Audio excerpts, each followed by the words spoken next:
Hello and welcome back to my channel where we dive into all things Canadian housing and real estate investing in Canada. My name is Daniel Foch. I'm a real estate broker, host of the Canadian Real Estate Investor Podcast, and you are likely here because you're a real estate agent, you are interested in Canadian real estate, or you are an investor, future purchaser, or existing owner of Canadian real estate. Just like myself, you care about how housing and the real estate market in Canada impacts all of us. Today we're talking about a topic that is near and dear to all of us here in Canada, and we probably all have experience with it in some way or another, and that is building permits and the frustration and timelines that one might experience in the process of trying to get building permits in cities across Canada. You have to get permits to make a material change to your property. This could be anything from adding a bathroom to taking out a wall, all the way to converting a property from commercial purposes to a high-rise residential purpose. And that would be called a zoning bylaw amendment or a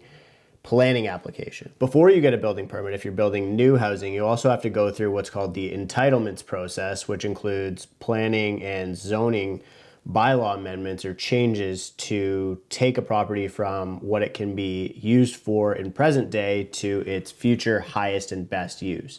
This is called the zoning or planning process or a zoning bylaw amendment, and people who do that are called real estate developers, or that process is called real estate development. You're developing a piece of land from one thing into another thing. If you've applied for a building permit in Canada or done a planning or zoning application in Canada, it might not come as a surprise to you that we have some of the slowest permitting processes in the world. In fact, we actually have the second slowest permits in the OECD, second only to Slovakia, in which their name literally has the word slow in it. So I would imagine that they take pride in that. So today I'm going to cover a report by the Canadian Home Builders Association that ranks different municipalities in Canada, the second worst permitting process in the OECD, to see who potentially holds the title for what could be the worst permitting process in the world.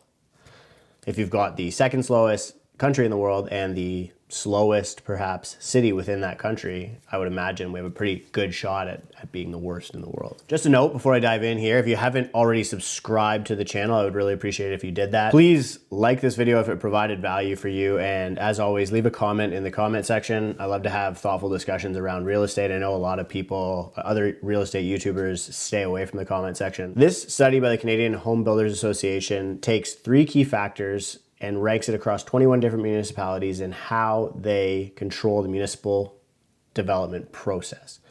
Those 3 factors are municipal planning approval process, municipal charges or development charges imposed on new development, and municipal approval timelines, or the time that it takes to get a project approved. Basically, their goal here is to examine the key features that help or hinder people trying to get permits, and then also examine the cost implications of trying to go through the entitlement process in these different municipalities in Canada. I find a lot of this important, especially ahead of a lot of policy changes that we're seeing in Canadian real estate, where it's becoming more and more common that municipalities and provincial governments, and even at a federal level, we're seeing encouragement of the adding of extra units or accessory dwelling units to residential properties. And to me, this is a really, really good opportunity, or this is creating a really, really good opportunity for people who want to add value to society, add value to their investment, and create social value by adding to the housing stock. So the key findings from this report is that the cities of Edmonton, Charlottetown, Calgary, and London ranked the highest on the list, or the best. They had the best performance when it came to being able to take projects through the entitlement process in a cost-effective and efficient and time-sensitive manner. All 10 areas in the Greater Toronto Area and Hamilton area and Metro Vancouver ranked lowest on the list, and this might not come as a surprise to you. Now, there is a couple of different reasons why this could have happened. Number one is they might have a higher volume of applications, so they're more bogged down, and so they could be understaffed comparatively or relatively. Compared to the last time that the Canadian Home Builders Association did this study in 2020, Ontario municipalities actually saw their timelines worsen, whereas non-Ontario municipalities on average saw their timelines get better. So we're seeing the problem get better outside of Ontario and get worse inside of Ontario. The average cost of government charges for low-rise housing, so your single-family detached houses, townhouses, etc., ground-based housing, was $62,000 across Canada. But Toronto had some of the highest development charges in the low-rise space at $189,000. And this is outlined really well in another report done by CanCEA, which I'm going to do a whole separate video on, that shows that something like 31% of the cost structure of new housing development in Canada goes to the government through taxes or development charges. That's like adding the cost of a Ford Mustang to every single house that's built in Canada, except you don't actually get the Mustang in the driveway when you take possession. All you get is unaffordable housing. Moving that over to high rise, the average cost goes to $41,000, which is a little bit better, and Vancouver is leading in that space at $125,000 per unit. So you can see the government has realized that they've created the golden goose here, and they're just going to tax all of those golden eggs that come out. And the way that they make sure that those eggs stay gold is by limiting the production at which the goose can lay them. And they do that by not making the supply chain of housing exceptionally efficient, as we're seeing outlined in this report. So the next piece of the report is a scorecard, and it really simply outlines rankings of each of these municipalities based on a few key factors. Leading the charge in both approval timelines and government charges is Charlottetown PEI, but they still came second on the list because they were 19th on their planning features. In first place, we have Edmonton. Even though they ranked 6 on approvals and government charges, they were ranked number 1 in their planning features section. The 4 worst municipalities were all located in the Greater Toronto Area. Number 18, we have Toronto. At number 19, we have Pickering. At number 20, we have Bradford, West Gwillimbury. And coming in last, at number 21, we have the city of Markham. Speaking of Markham, check out this chart.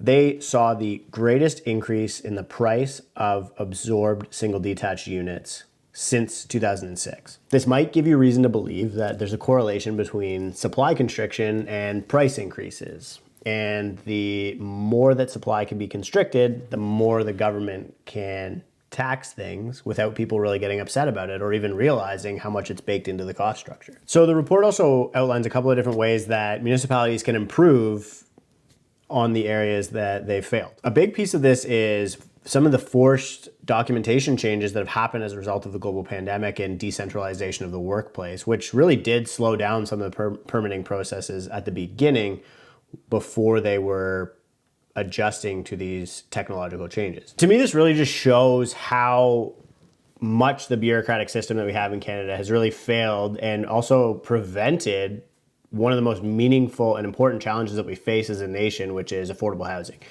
You've literally got entire generations of Canadians that feel completely left out of the economy, excluded from the economy, and completely disenfranchised because they cannot afford housing, they cannot afford rent, and they have basically given up on the dream of home ownership. I think one of the big things that happens as a result of this when you have a large portion of the economy that feels completely left out is you see those portions of the population start to lean towards more populist leadership politically. And we already have seen basically the last 3 elections in Canada, the primary policy issue was housing. So at municipal, provincial, and federal levels, affordable housing seems to be the biggest thing. And there's all these vast promises done by all of these politicians, yet, the data shows that none of them are accomplishing their goals. If anything, they're actually actively preventing those goals from being accomplished. Interestingly, Toronto actually ranked number 2 when you think about the planning features portion of the ranking system. And they do have a very robust planning system and online system. But the problem is they ranked exceptionally low in the other 2 places that matter, and that is approval timelines and the cost of approvals, or the development charges. And that was enough to move them all the way to the bottom of the list in spite of those planning features. And we know that Toronto is really doing a lot right now to develop and increase those planning features that we're talking about. Right now, as an example, the staff has put forward or has approved a motion to fourplex everything on a detached lot in the city of Toronto, or make it fourplexable, basically upzone the entire city to 4 units. Interestingly enough, if Toronto is still failing in development timelines and the cost of delivering these units, it doesn't matter how robust or packed with features their planning is. If they can't deliver those units and deliver them in a cost-effective way, they're always going to fall short of achieving those goals of affordable housing. This and a lot of other things related to what's called the missing middle in Canadian housing, which is basically everything between the low-rise environment that we discussed earlier in this and the high-rise environment that we discussed earlier in this, which are sort of categorized very differently based on development charges and a variety of other things. Everything in between that is middle density housing. It's below mid-rise but above single-family detached houses. This is your multiplexes, your stack towns, your urban towns, all the way up to 4-story walk-ups. And this type of product is considered a very, very viable solution to solving a lot of the housing crisis issues that we're seeing in Canada. By no means is it a silver bullet, but it could potentially help alleviate a lot of the pressure, and it can be done by small cap individuals. These are solutions that can be done, construction projects that could be done by mom and pop, that could be managed by mom and pop, pieces of land that can be accessed by regular purchasers and aren't only reserved for institutions. And this sort of DIY density, as I like to call it, is, from my perspective, probably the biggest opportunity in Canadian real estate investing right now. And I feel like we're about to go through a renaissance period where we see that really being the biggest and baddest type of product that we're going to be developed over probably the next decade, potentially 2 decades, especially if the policy environment continues to adapt towards and promote this type of housing development. If you're interested in learning more about the missing middle, I would recommend checking out, there's an event on May 25th in the city of Toronto, missingmiddlesummit.com. It's put on by a bunch of great people. There'll be a bunch of great speakers from planning, the real estate development space, all the way to the financial space, talking about how we can work together as individuals to bring forward this type of product. So I'm going to be there. I'd love to see you there if you're interested in this housing type, and especially investing and developing and creating value through missing middle housing. If you're interested in missing middle housing, I'd love to see you at the event. If you can't make it to the event, I would love it if you had these discussions with me in the comments below. First, I'd like to say thank you very much for tuning into the video. I hope it's created some value for you. As always, please subscribe so that you can stay up to date on all of the things that I'm releasing and developments around Canadian real estate. Please like this video if it created value for you, and please leave me a comment. I always love to have thoughtful discussions in the comments. I try to get to all of the comments, so please give me a shout there, and I'd love to have a conversation with you.